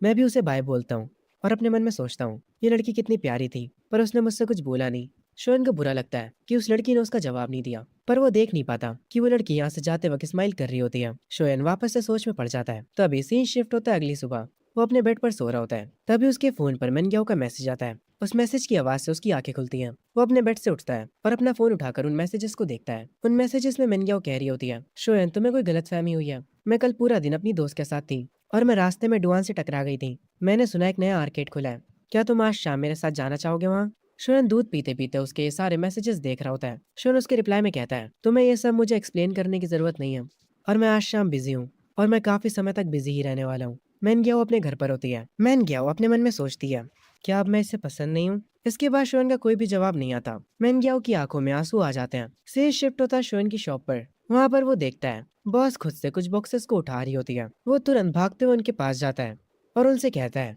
रुकिए मैं आपकी मदद करता हूँ। उसके बाद शोएन इस काम में उनकी मदद कराता है। वो एक एक करके सारे बॉक्सेस को उनकी जगह पर रख देता है। बॉस एक वेटरेस से कहती है, देखा शोएन हमारे कितने काम आ रहे हैं। वो शोएन के पास जाती हैं और कहती हैं, इसको ही टीम वर्क कहते हैं, इससे चीजें आसान हो जाती हैं। वो दोनों स्माइल करते हैं। पीछे से वेटरेस कह रही होती है, समर के बाद शोएन जॉब छोड़कर चला जाएगा, ये कितना बुरा होगा। शोएन की बॉस उससे कहती हैं, तुम किस कॉलेज में जाने का प्लान कर रहे हो? शोएन कहता है, मैं शंघाई में जाने की कोशिश कर रहा हूँ। ये सुनकर उसकी बॉस खुश होती है और उससे कहती हैं, उसके लिए तुम्हें टॉप स्कोर चाहिए। समझ में आया? अगर मेरी उम्र 10 साल कम होती तो मैं सच में तुम्हारे पीछे पागल होती। ये सुनने के बाद शोएन स्माइल करता और कहता है, एक्चुअली मुझे बड़ी औरतें भी पसंद है, तो कोई दिक्कत की बात नहीं है। बॉस कहती हैं, बस भी करो शोएन, तुम भी ना। तभी हम उस लड़की को देखते हैं जिसने शोएन को अपना गिटार दिया था बजाने के लिए। वो शायद से अपने घर पर होती है। उसके कानों में हेडफोन्स लगे होते हैं और वो म्यूजिक सुन रही होती है। तभी उस लड़की की माँ कहती है, चिंग चिंग क्या तुमने डिसाइड कर लिया कि तुम कौन से म्यूजिक स्कूल जाना चाहती हो? उसकी मॉम उसके पास आकर बैठती हैं और कहती हैं, बेजिंग या फिर शंघाई? वो लड़की कहती है, मैंने अभी डिसाइड नहीं करा है। उसकी मॉम कहती हैं, अगर तुम बेजिंग जाती हो तो मैं तुमसे मिलने के लिए आती रहूंगी। वो लड़की कहती है, मॉम कुछ दिनों में मेरा बर्थडे आने वाला है। उसकी मॉम कहती हैं, तुम्हें जो भी गिफ्ट चाहिए मैं तुम्हें वो सब खरीद दूंगी। पर पता नहीं क्यों ये लड़की गुस्से में होती है और वो कहती है, मॉम मुझे कुछ भी नहीं चाहिए, मैं बस चाहती हूँ कि आप मेरे साथ रहें। उसकी मॉम थोड़ा निराश होती है और कहती हैं, चिंचिंग मॉम को बिजनेस ट्रिप के लिए जाना है, और वो भी कल सुबह। वो लड़की कहती है, रहने दीजिए मुझे अब आदत हो गई है। ये कहकर वो लड़की अपने रूम में चली जाती है और सोने की कोशिश करने लगती है। अगली सुबह वो उठती है और खिड़की से बाहर देखने लगती है, पर उसका ये पूरा घर अकेला होता है। वो तो इसे घर भी नहीं कह सकती। वो जब डाइनिंग टेबल पर जाती है तो उसे एक लेटर मिलता है जिसमें उसकी मॉम उसे सॉरी बोल रही होती है बिजनेस ट्रिप पर जाने के लिए। चिंग चिंग उस कागज को फाड़ देती है और उसे कूड़े में फेंक देती है और अकेले बैठकर अपना नाश्ता करती है। और उसके बाद वो गिटार बजाने की प्रैक्टिस करती है। उसे ऐसा महसूस होने लगा था जैसे इस पूरी दुनिया में वो अकेली है। तभी यहाँ पर कोई अपनी कार से आता है और अंदर जाकर उस लिविंग रूम में उस लड़की को गिटार बजाते हुए देखता है। वो जो औरत यहाँ पर आई है वो कुछ भी नहीं बोलती और शांति से उस लड़की को देखती है। उसे थोड़ा उस लड़की के लिए बुरा लगता है। अगला दिन भी सेम होता है। घर में कोई भी मजा नहीं। वो जो औरत यहाँ पर आई थी वो घर में अपना काम करना शुरू कर देती है, पर वो उस लड़की को बिल्कुल भी डिस्टर्ब नहीं करती। दोनों अपने अपने काम से मतलब रखते हैं। वो लड़की शोएन के बारे में सोचने लगती है।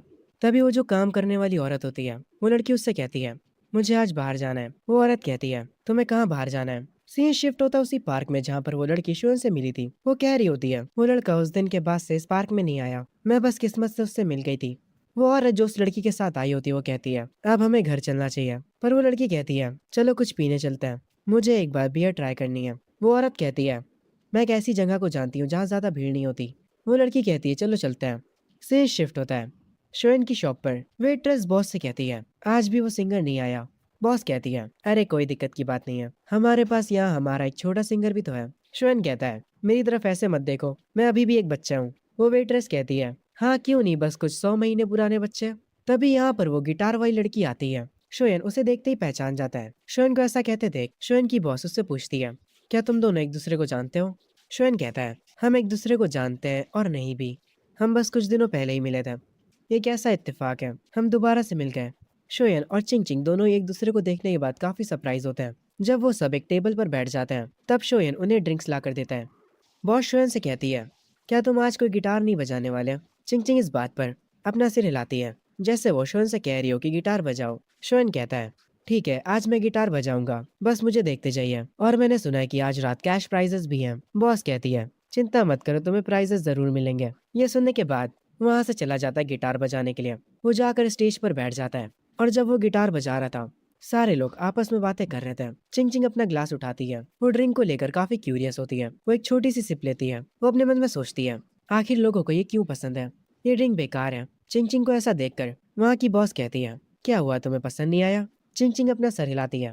बॉस कहती है, इसी को तो ड्रिंक कहते हैं, सबको ये शुरू में बेकार लगती है पर फिर बाद में अच्छी लगने लगती है। शोयन मस्त अपना स्टेज पर गाना गा रहा होता है। चिंग चिंग के साथ जो औरत आई होती है वो शोयन को देखकर अपने मन में कहती है, आखिर ये इस गाने को इतने इमोशंस के साथ कैसे गा पा रहा है, ये तो अभी काफी छोटा है। वो शोयन को देख रही होती है। गाना खत्म होते ही शोयन स्टेज से नीचे आता है। उसकी बॉस कहती है, तुम भी आओ हमारे साथ ड्रिंक करो, तुम्हारा ग्लास उधर रखा है। ये सुनने के बाद शोयन खुश हो जाता है, पर वो गलती से जाकर चिंग चिंग का ग्लास उठा लेता है और उसे पी भी लेता है और उसे एक ही बार में खत्म भी कर देता है। बॉस इसे देखकर काफी हैरान हो जाती है। वो एक ऑकवर्ड स्माइल करने लगती है। चिंग चिंग ब्लश करने लगती है, उसके गाल पूरे लाल हो जाते हैं। वो तुरंत उठकर वॉशरूम की तरफ जाने लगती है। वो जो औरत चिंग चिंग के साथ आई थी उसका नाम वोंग है। वोंग शोन को बताने ही जा रही होती है कि उसने अभी क्या करा है, पर वो सिचुएशन को देखकर रुक जाती है। बॉस शोन से कहती है, तुम्हें क्या लगता है वो लड़की कैसी है? वो काफी सुंदर है ना? शोन कहता है, हाँ वो काफी सुंदर है, मुझे बुरा लग रहा है कि वो बात नहीं कर सकती। ये सुनते ही वोंग कहती है, तुम क्या बात कर रहे हो, वो बस ज्यादा बोलती नहीं है, पर वो बोल सकती है। तभी चिंग चिंग वॉशरूम से आती है और वोंग से कहती है, चलो चलते हैं। उसकी आवाज सुनने के बाद शोन कहता है, इसकी तो आवाज भी प्यारी है। बॉस शोयन से कहती है, जाओ इन्हें बाहर तक छोड़ कर आओ। शोयन कहता है, मैं समझ गया। शोयन उन्हें उनकी कार तक छोड़ने जाता है। वो चिंग चिंग के लिए कार का गेट भी खोलता है। शोयन चिंग चिंग से कहता है, रात में बाहर मत निकला करो, ये थोड़ा डेंजरस होता है। चिंग चिंग कहती है, मुझे तो तुम डेंजरस लगते हो, क्या तुम अपनी बात कर रहे हो? अभी अंदर शॉप में तुम मुझे घूरे जा रहे थे, यहाँ तक कि तुमने मेरे ग्लास से ड्रिंक किया। शोयन थोड़ा निराश होता और कहता है, ठीक है मैं मान लेता हूँ कि मैं तुम्हें देख रहा था, पर मुझे नहीं पता था कि वो तुम्हारा ग्लास है। चिंग चिंग कुछ नहीं कहती और यहाँ से चली जाती है। शोयन पीछे खड़े उसकी कार को जाते हुए देख रहा होता है। तभी हम कार के अंदर का सीन देखते हैं। चिंग चिंग हंस रही होती है और कहती है, तुम कितने बेवकूफ हो, तुमने सच कितनी जल्दी बोल दिया। हम देखते हैं शोयन को काफी बुरा लगता है, पर वो कुछ बोल भी तो नहीं सकता था। वो वापस से शॉप के अंदर जाता है। उसकी बॉस उससे पूछती है, क्या तुमने उसकी वीचैट की आईडी ली? शोयन कहता है, यार उसके बारे में बात मत करो, वो पक्का मुझे ठरकी समझ रही होगी। बॉस कहती है, मैंने तुम्हें इतनी अच्छी अपॉर्चुनिटी दी थी फिर भी तुम कुछ नहीं कर पाए। शोयन कहता है, अरे यार कोई बात नहीं, वैसे भी मुझे ये सब नहीं करना है। ये सुनने के बाद उसकी बॉस हंसती है। सीन शिफ्ट होता है शोयन के घर पर। उसकी मॉम उससे पूछती है, तो आखिर तुम्हारी समर जॉब है क्या, तुम हर दिन घर देर से आते हो? शोयन कहता है, मैं बार में एक मेल मॉडल बन के काम कर रहा हूँ। ये सुनते ही उसके पेरेंट्स काफी हैरान हो जाते हैं। उसकी मॉम काफी गुस्सा होती है और कहती हैं, तुम्हें पढ़ाने के लिए मैंने इतनी मेहनत करी है और तुम एक ऐसी जॉब कर रहे हो, अब से मुझे मॉम मत कहना। तभी शोयन कहता है, मेरी सैलरी 8,000 है। सैलरी सुनते ही उसकी मॉम का बिहेवियर एकदम से बदल जाता है और वो कहती हैं, आखिर काम तो काम होता है, तुम्हें वो बस ईमानदारी से करना चाहिए। हम सब मेहनत करके पैसे कमाते हैं तो इसमें कोई बुरी बात नहीं है। बाय द वे क्या हम तुम्हें वहाँ पर देखने आ सकते हैं? शोयन के डैडी सुनकर हैरान हो जाते हैं। तभी शोयन हंसता और कहता है, अरे मॉम मैं बस मजाक कर रहा था, मैं एक लॉन्च बार में बस एक वेटर हूँ। उसकी मॉम हैरान होती है और कहती हैं, तुम शैतान बच्चे। थोड़ी देर बाद शोयन अपने रूम में आ जाता है और वो अपने रूम में आकर ड्राइविंग लाइसेंस के लिए रिसर्च करने लगता है। वो अपनी ड्राइविंग का स्कोर देखता है जो कि 90 होता है। शोयन खुशी में उठता है और कहता है, मैं आज शाम को कुछ जरूरी काम निपटा लूंगा। सीन शिफ्ट होता है चिंग चिंग पर, जो कि अपने शूज के लेस बांध रही होती है। वो अपनी केयर टेकर मिस वोंग से कहती है, मैं कुछ समय के लिए बाहर जा रही हूँ। मिस वोंग उससे कहती है, और तुम कहाँ जा रही हो? चिंग चिंग कहती है, पहले तो मैं जाकर अपने डैड से मिलूंगी और उसके बाद कुछ चीजें खरीदने जाऊंगी। मिस वोंग कहती हैं, ठीक है मैं तुम्हारे साथ चलूंगी। क्या तुम्हारे डैड इस वीकेंड भी अपनी कंपनी में? चिंग चिंग कहती है, उन्हें वही होना चाहिए, वैसे भी वो घर से ज्यादा टाइम अपनी कंपनी में बिताता है। सीन शिफ्ट होता है चिंग चिंग के डैड के ऑफिस में और हम देखते हैं यहाँ पर चिंग चिंग आई होती है, पर उसके डैड ने उसे नोटिस भी नहीं करा होता। उसके डैड पीछे मुड़ते हैं और अपनी बेटी को देखते हैं। वो उससे कहते हैं, तुमने दरवाजे पर नॉक क्यों नहीं करा, और तुम यहाँ पर क्या कर रही हो? तुम्हारी माँ ने कहा कि तुम आर्ट स्कूल में स्टडी करना चाहती हो, पर मुझे लगता है कि तुम्हें अब्रॉड में स्टडी करना चाहिए। चिंग चिंग गुस्से में कहती है, आपको लगता है कि अगर मैं यहाँ रही तो मैं आपके दूसरी औरतों के साथ अफेयर के बीच में आ जाऊंगी। चिंग चिंग के डैड कहते हैं, मैंने तुमसे पहले ही कहा था बेटा, तुम्हारी मॉम और मैंने डिवोर्स ले लिया एक दूसरे से, काम की वजह से। वो सब छोड़ो, आज तुम्हें मुझसे क्या काम है? चिंग चिंग कहती है, आज रात आप फ्री हैं? चिंग चिंग के डैड कहते हैं, आज रात मेरी एक बहुत ही इंपॉर्टेंट मीटिंग है। चिंग चिंग कहती है, आप कभी फ्री भी होते हैं? और वो यहाँ से जाने लगती है, पर तभी उसके डैड उसका हाथ पकड़ लेते हैं। चिंग चिंग गुस्से में अपने हाथ को छुड़ाते हुए कहती है, मुझे टच मत करिए, आपके लिए मीटिंग ज्यादा जरूरी है मुझसे। आपको तो ये भी नहीं पता कि आज क्या है। और ये कहकर चिंग चिंग यहाँ से चली जाती है। उसके डैड सोचते हैं, आज कौन सा दिन है? वो अपने दिमाग पर जोर डालते हैं याद करने के लिए कि आज क्या है। और फाइनली उन्हें याद आ जाता है कि आज उनकी बेटी का बर्थडे है। वो तुरंत कहते हैं, अरे आज तो उसका बर्थडे था। तभी सीन शिफ्ट होता है, हम शोएन को देखते हैं जो कि बैंक आया होता है। वहाँ की एम्प्लॉय शोएन से कहती है, आपका सिक्योरिटी अकाउंट रेडी हो चुका है। और शोएन जिस बैंक में आया होता है वो बैंक और किसी का नहीं बल्कि चिंग चिंग के डैड का होता है। जब वो अपना काम कराकर यहाँ से जा रहा होता है तभी सीढ़ियों से भागते हुए नीचे चिंग चिंग आ रही होती है। वो शोएन से टकरा जाती है। शोएन उसे देखता है और उससे पूछता है, क्या तुम ठीक हो? अरे ये तो तुम हो। पीछे सीढ़ियों से चिंग चिंग के डैड आ रहे होते हैं। चिंग चिंग उन्हें देखती है और फिर वो शोएन से कहती है, कुछ मत कहना। वो शोएन का हाथ पकड़ लेती है। शोएन को कुछ भी समझ नहीं आता और वो अपने मन में कहता है, आखिर यहाँ पर चल क्या रहा है? चिंग चिंग के डैड उसको शोएन के साथ देखकर कहते हैं, अब ये कौन है? चिंग चिंग तुरंत कहती है, ये मेरा बॉयफ्रेंड है और अब हम लोग यहाँ से जा रहे हैं। शोएन को कुछ समझ नहीं आता, वो काफी कंफ्यूज होता है। चिंग चिंग उसे अपनी कार तक ले जाती है। वो उसे अपने कार में बैठने के लिए कहती है और फिर वो मिस वांग से कहती है, आंट वांग अब चलिए चलते हैं। शोएन को चिंग चिंग के साथ देखकर मिस वांग अपने मन में कहती हैं, ये लोग एक साथ क्या कर रहे हैं? और अब तो ये लोग एक दूसरे का हाथ भी पकड़े हुए हैं। शोएन तुरंत चिंग चिंग से पूछता है, हे तुम्हें क्या हुआ है? तुमने मुझे अपना बॉयफ्रेंड कहा? सच में? मैंने कब तुम्हें हाँ कहा? चिंग चिंग कहती है, समझ लो तुमने मुझ पर एक एहसान करा। शोएन हैरान होता और कहता है, मैंने तुम पर एहसान करा? तुम्हारे में सच में कोई भी शर्म नहीं है। चिंग चिंग कहती है, तो फिर तुम्हें और क्या चाहिए? शोएन तुरंत अपना फोन निकालता और कहता है, पहला तो तुम अपने वीचैट पर मुझे ऐड करो और इसके बारे में हम बाद में बात करेंगे।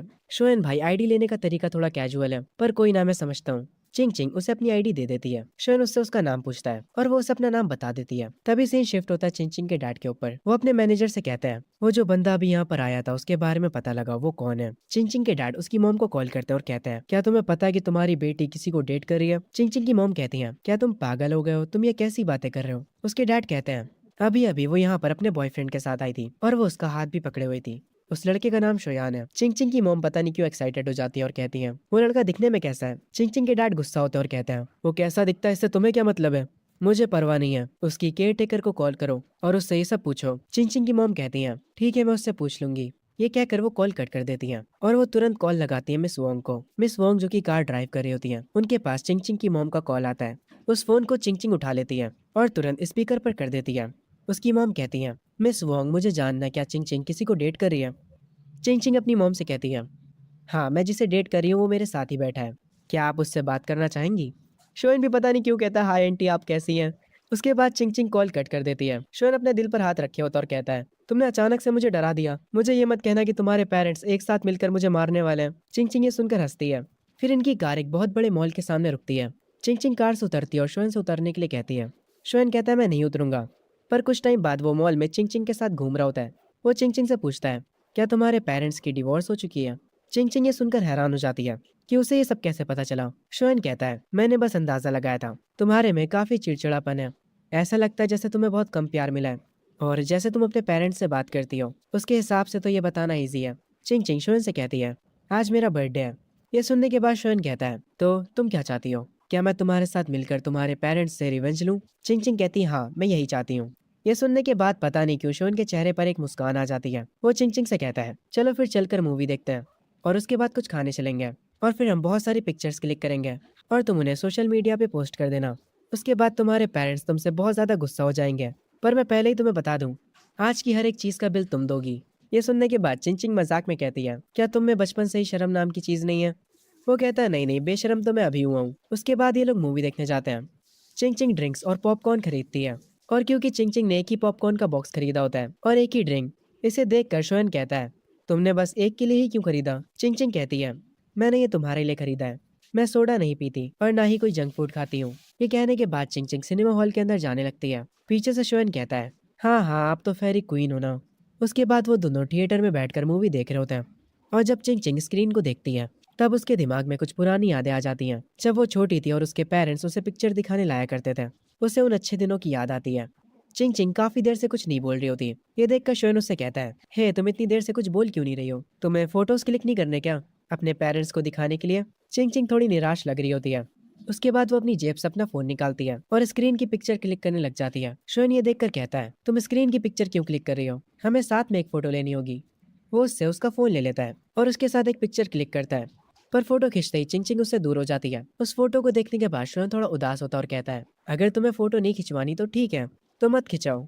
तुम इतनी दूर क्यों बैठी हो, ऐसे हम फोटो नहीं खींच पाएंगे। उसके ये कहते ही चिंग चिंग उसके थोड़े पास आ जाती है। वो ब्लश कर रही होती है। शोन उसे और पास आने के लिए कहता है और उसे स्माइल करने के लिए कहता है। और फाइनली ये लोग एक अच्छी फोटो ले लेते हैं। तभी जो मूवी ये लोग देखने आए थे वो स्टार्ट हो जाती है। जैसे ही मूवी शुरू होती है शोन सो जाता है। चिंग चिंग अपनी और शोन की पिक्चर को देखती है और फिर वो शोन को सोते हुए देखती है। और क्योंकि अब शोन सो चुका है इसीलिए वो उन दोनों की फोटोज को देखकर स्माइल कर सकती है। वो तुरंत अपना सोशल मीडिया खोलती है और उस फोटो को बिना किसी कैप्शन के पोस्ट कर देती है और अपने अकाउंट से किसी को भी हाइड नहीं करती है। उसकी मॉम जो कि अपनी बिजनेस ट्रिप पर अपने लैपटॉप पर बैठी काम कर रही होती हैं, उनके पास नोटिफिकेशन आता है कि चिंग चिंग ने कुछ पोस्ट करा है। वो तुरंत उसके पोस्ट को चेक करती हैं और वो हैरान रह जाती हैं। वो तुरंत चिंग चिंग को कॉल करती हैं पर चिंग चिंग का फोन नहीं लगता। उसकी मॉम तुरंत अपने मैनेजर से कहती हैं, मेरे वापस जाने की टिकट तुरंत बुक करो। उसके फादर भी ये फोटो देख लेते हैं। उन्हें काफी गुस्सा आता है। वो शोन के फेस पर जूम करते हैं और उसे ध्यान से देखते हैं। शोन भाई बच के रहना, फील्डिंग सेट हो सकती है तुम्हारी। चिंग चिंग के डैड काफी ज्यादा गुस्से में होते हैं और वो कहते हैं, एक सुअर मेरी बेटी को चुराने की कोशिश कर रहा है, उसको उसकी औकात दिखानी होगी। आखिर वो मेरी बेटी के साथ घूम कैसे रहा है। चिंग चिंग के डैड शोन को कॉल करते हैं। शोन जो कि थिएटर में सो रहा होता है वो अपने फोन के वाइब्रेशन से उठ जाता है। वो अपना फोन उठाता है। चिंग चिंग अपने डैड का नंबर देख लेती है। वो शोन से कहती है, कॉल को काट दो, ये मेरे डैड है।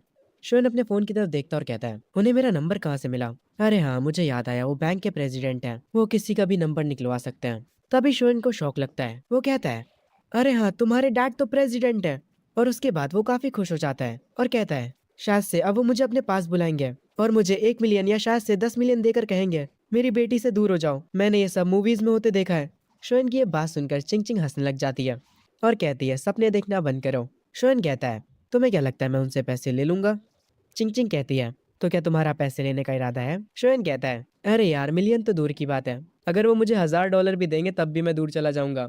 चिंग चिंग ये सुनने के बाद हल्का सा उसे मारती है। उसके बाद वो लोग थिएटर से निकल आते हैं।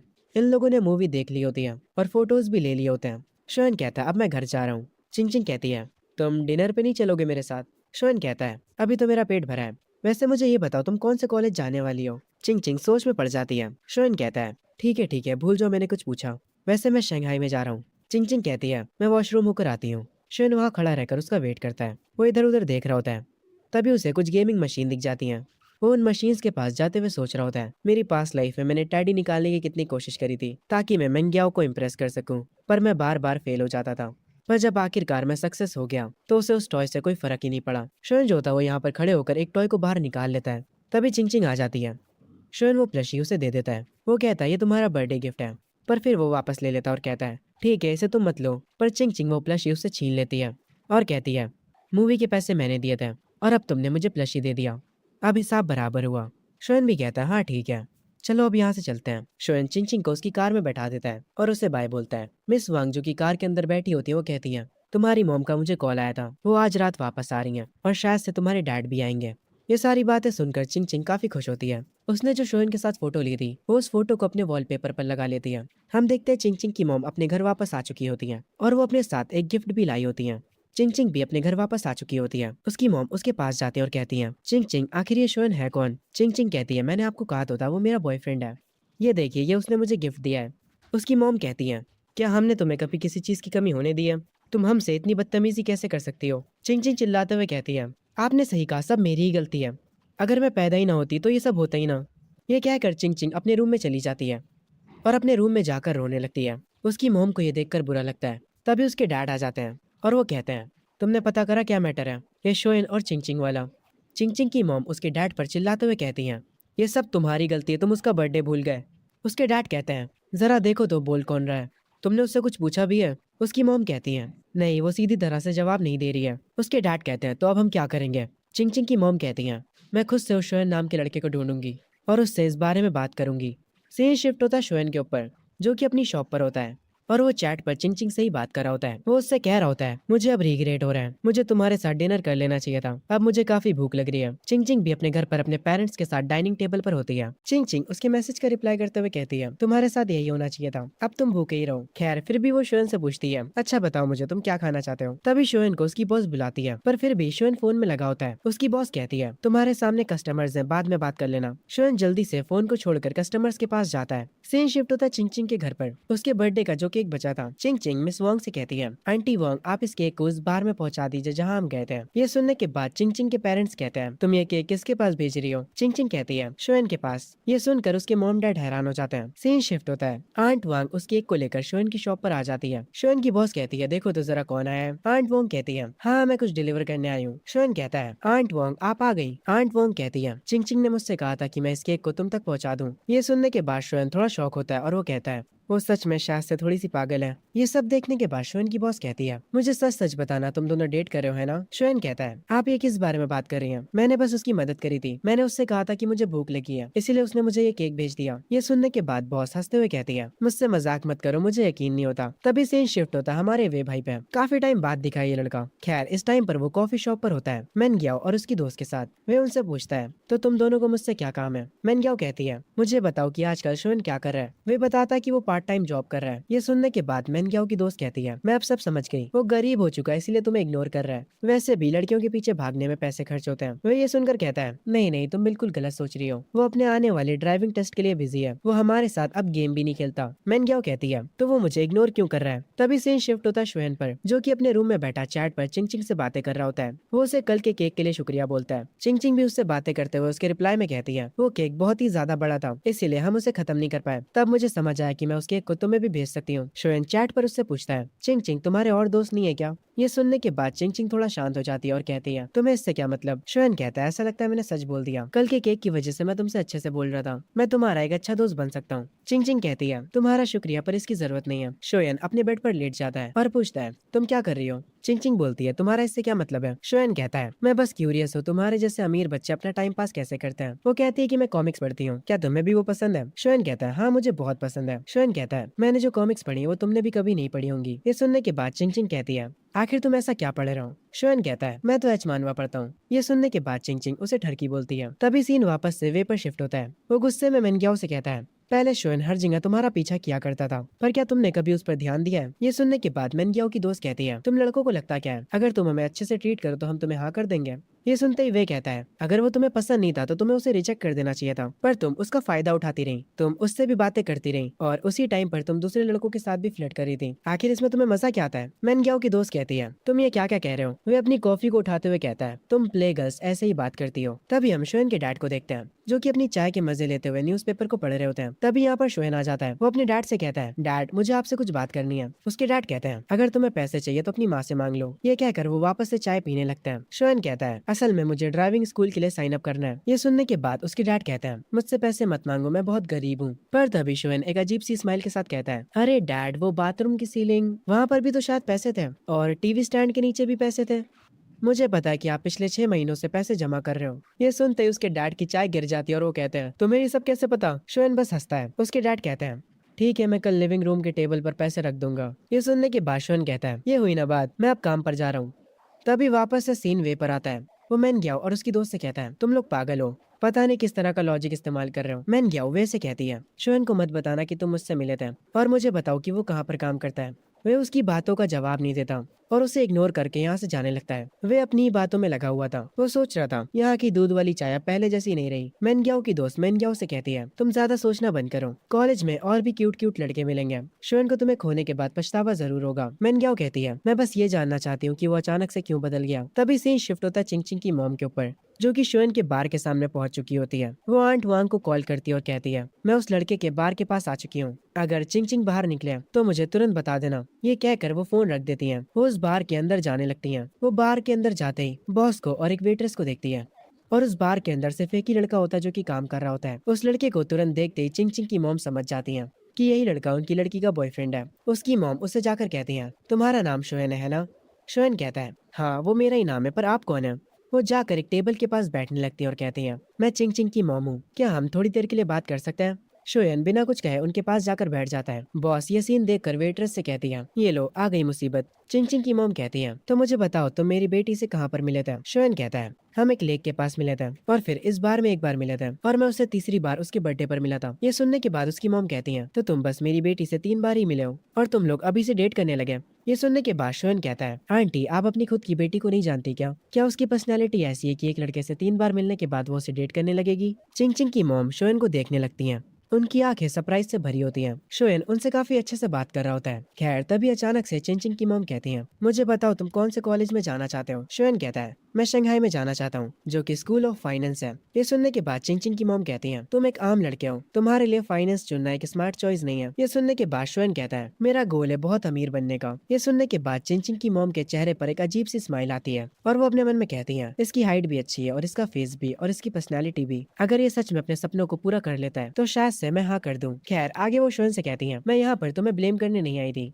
मुझे कोई दिक्कत नहीं अगर तुम चिंग चिंग के दोस्त हो तो, पर मैं उम्मीद करती हूँ कि तुम लाइंस को क्रॉस नहीं करोगे। तुम एक स्मार्ट बच्चे हो, तुम्हें पता होगा मेरा क्या मतलब था इससे। शोयन कहता है, फिक्र मत करिए आंटी, मैं सब समझ गया। चिंग चिंग की मॉम अपना फोन उठाती है और कहती है, क्या हम एक दूसरे को वी चैट पर ऐड कर सकते हैं? शोयन हाँ कर देता है। उसके बाद वो उस म्यूजिक बार से निकल आती है। वो अपनी कार में बैठी होती है और काफी ज्यादा थकी हुई लग रही होती है। तभी सीन शिफ्ट होता है वे पर, जो कि अपने घर पर बैठा गेम खेल रहा होता है। असल में वो कॉल पे शोयन से बात कर रहा होता है। शोयन दूसरी तरफ से कहता है, वे चलो चलते हैं, कल ड्राइविंग स्कूल के लिए साथ में साइन अप करते हैं। ये सुनने के बाद वे कहता है, इतनी जल्दी? शोयन कहता है, जितनी जल्दी हम ये कर लेंगे उतनी ज्यादा हमारी टेंशन कम होगी। वे कहता है, ठीक है मैं अपने पेरेंट्स से पूछकर बताता हूँ। तभी सीन शिफ्ट होता है चिंग चिंग के घर पर। वो कुछ खा रही होती है, तभी उसकी मॉम आती है। वो अपनी बेटी से ऐसे ही कुछ बातें करती हैं। फिर आगे वो उससे पूछती हैं, तो तुम्हें कौन से कॉलेज जाना तुमने चूज करा? चिंग चिंग कहती है, मैं शंघाई में जा रही हूँ। ये सुनने के बाद उसकी मॉम अपने मन में कहती हैं, ये तो वही कॉलेज है जिसमें वो लड़का शोयन जा रहा है। वो अपनी बेटी से दोबारा पूछती हैं, क्या तुमने सच में डिसाइड कर लिया है? चिंग चिंग बालकनी की ओर जाते हुए कहती है, हाँ मैंने डिसाइड कर लिया है। हम वे को देखते हैं जिसको लेने के लिए शोयन आया होता है अपनी स्कूटी पर। वे उससे कहता है, तुम कुछ ज्यादा ही जल्दी नहीं आ गए? जल्दी पीछे बैठ जा, हमें चलना भी है। वे बताता है कि उसके डैड ने उसे 2800 युआन दिए हैं। शोयन बताता है, मेरे डैड ने मुझे 3500 दिए हैं। तेरे और मेरे पैसे मिलाकर 700 तो हो ही जाएंगे। ये हमारा पहला स्टेप होने वाला है मिलियनर बनने की ओर। वो लोग हंसते हुए जा रहे होते हैं। आगे ये लोग ड्राइविंग स्कूल पहुंच जाते हैं। वहाँ का कोच कोल्ड ड्रिंक पी रहा होता है। वो उन दोनों से कहता है, पहले जाओ और रास्ते की फील लेकर आओ। वे पहले गाड़ी में बैठता है और टेस्ट देने के लिए रेडी हो जाता है। शोयन पीछे वाली सीट पर बैठा होता है। वे कार ऑन करते हुए बोलता है, हे शोयन तू ट्राई करना नहीं चाहेगा? शोयन कहता है, नहीं मेरे लिए ड्राइव करना इजी है। ये सुनने के बाद कोच कहते हैं, बच्चे चीजों को देखना और उन्हें खुद से ट्राई करना अलग होता है। ये सुनने के बाद शोयन कहता है, अंकल क्या आपने लॉन्च कंट्रोल और ड्रिफ्टिंग के बारे में सुना है? ये सुनने के बाद वे और वो कोच दोनों ही हैरान हो जाते हैं। कोच हंसते हुए कहता है, बच्चे बकवास बंद करो और हमें दिखाओ अगर तुम ये सच में कर सकते हो तो। वो कोच कहता है, ये लो चाबी और ट्राई करना चाहोगे? शोयन कहता है, हाँ क्यों नहीं, चलो वे ड्राइवर की सीट से उतरो, मुझे ट्राई करने दो। शोयन ड्राइविंग सीट पर आकर बैठ जाता है। वे काफी चिंता में होता और कहता है,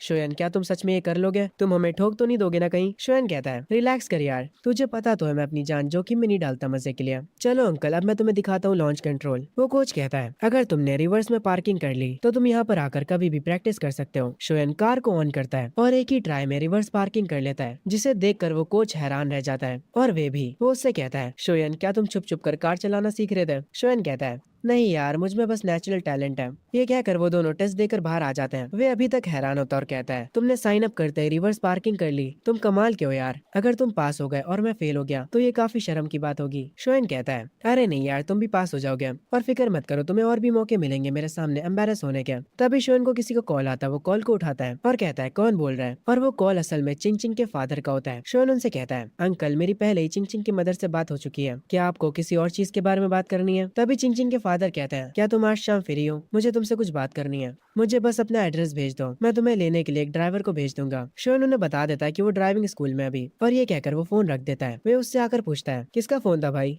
शोयन कहता है, अरे मेरे होने वाले ससुर जी का। ये सुनते ही वे हैरान हो जाता है और कहता है, तुम सच में उस लड़की को डेट कर रहे हो? शोयन वे से कहता है, यार तुम खुद से ही घर चले जाना, असल में मुझे कहीं और जाना है। सीन शिफ्ट होता है चिंग चिंग के फादर के ऑफिस में। शोयन वहाँ पर आया होता है। वो शोयन से बैठने के लिए कहते हैं। शोयन कहता है, अंकल चैन मेरे और आपकी बेटी के बीच क्या चल रहा है? मैं वो सारी चीजें उसकी मॉम को समझा चुका हूँ। चिंग चिंग के डैड कहते हैं, मेरी बेटी ने डिसाइड करा कि वो शंघाई म्यूजिक एकेडमी जाना चाहती है। मैं चाहता हूँ कि तुम अलग कॉलेज को चूज करो, पर इस बात पर शोयन मना कर देता है। चिंग चिंग के डैड कहते हैं, इतनी जल्दी ना मत बोलो, अगर तुम मेरी बात मान लेते हो तो जब तुम ग्रेजुएट हो गए तो मैं एक अच्छी सी जॉब तुम्हारे लिए तैयार रखूंगा। शोयन को ये सुनकर थोड़ा गुस्सा आता और वो उठकर कहता है, बस बस क्योंकि मैं उस कॉलेज में जा रहा हूँ जिसमें आपकी बेटी जा रही है। आप चाहते हो कि मैं अपना कॉलेज बदल लूं? अंकल चेन, क्या आप मुझे नीचा दिखा रहे हैं? आपकी बेटी और मेरे बीच कुछ भी नहीं है। हमारी तो जल्दी एक दूसरे से बात होना भी बंद हो जाएगी। पहले मैं हमेशा उस तरह जीता था जैसे लोग कहते थे, पर अब मैं एक अलग जिंदगी जीना चाहता हूँ।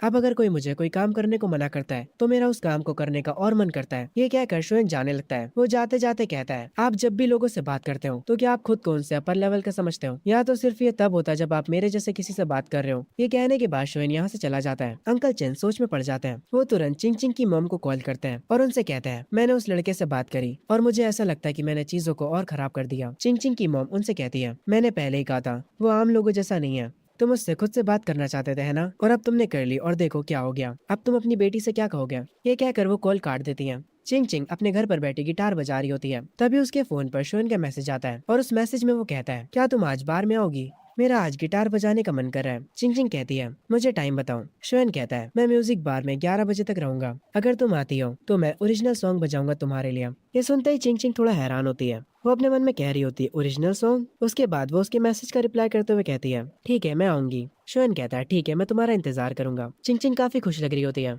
तभी से ही शिफ्ट होता है बार में। चिंग चिंग अपने गिटार के साथ वहां आ जाती है। शोयन उसे देखने के बाद कहता है, तो तुम आ गई, जहां मन चाहे बैठ जाओ। मैं तुम्हारे लिए पानी लेकर आता हूँ और फिक्र मत करो, इस बार मैं तुम्हारे कप से पानी नहीं पीऊंगा। ये सुनने के बाद चिंग चिंग ब्लश करने लगती है। आगे वो उसे पानी लाकर देता है और उसके सामने बैठकर कहता है, चिंग चिंग पहले तो मैं तुमसे माफी मांगना चाहूंगा। मेरी तुम्हारे डैड से बात हुई थी आज शाम में। उन्होंने कुछ ऐसी चीजें कही थी जिससे मुझे काफी गुस्सा आया था। मैंने तुम्हें आज इनवाइट इसलिए किया ताकि मैं उन्हें गुस्सा दिला सकूं।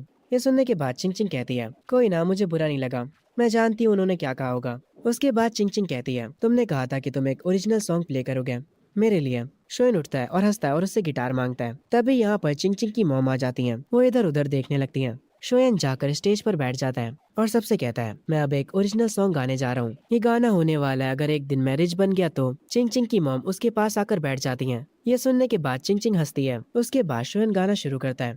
वो उस जगह पर सबका ध्यान अपनी तरफ खींच लेता है। सारे कस्टमर्स को वो गाना सुनकर अच्छा लग रहा होता है। उस म्यूजिक बार में हर कोई एंजॉय कर रहा होता है। शोयन भी अपने सारे इमोशंस के साथ गाना गा रहा होता है। हर किसी की नजरें उसकी तरफ होती हैं। शोयन गाना खत्म करके चिंग चिंग और उसकी मॉम के पास आते हुए कहता है, देखा, मैंने आप लोगों से पहले ही कहा था कि मैं एक जीनियस हूँ। चिंग चिंग उसकी तारीफ करते हुए कहती है, हाँ तुमने सही कहा, तुम्हारा वो ओरिजिनल गाना काफी अच्छा था। चिंग चिंग की मॉम कहती है, मैं इसके डैड की तरफ से तुमसे माफी मांगती हूँ। शोयन कहता है, कोई बात नहीं, अगर उनकी जगह मैं होता तो मैं भी उनके ही जैसा कुछ करता। वो चिंग चिंग की मॉम को भी पानी देता है और कहता है, मुझे बस उनके बात करने का रवैया पसंद नहीं आया। वो ऐसे एक्ट करते जैसे वही सबसे ऊपर है, पर सोने के बाद मैं सब कुछ भूल जाऊंगा। चिंग चिंग की मॉम शोएन से उसके सपने और उसके गोल्स के बारे में पूछती हैं। शोएन एक्साइटेड होकर कहता है, बहुत सारे, मतलब बहुत सारे, मेरा मतलब है बहुत सारे पैसे कमाना। ये सुनने के बाद चिंग चिंग की मॉम कहती हैं, बहुत सारे से तुम्हारा क्या मतलब है, तुम कितने पैसे कमाना चाहते हो? शोएन कहता है, इतने पैसे कि आपके जो एक्स हस्बैंड है उन्हें मुझसे कोई दिक्कत ना हो। उसकी मॉम कहती है, क्या पैसे तुम्हारे लिए इतने मैटर करते हैं? शोएन कहता है,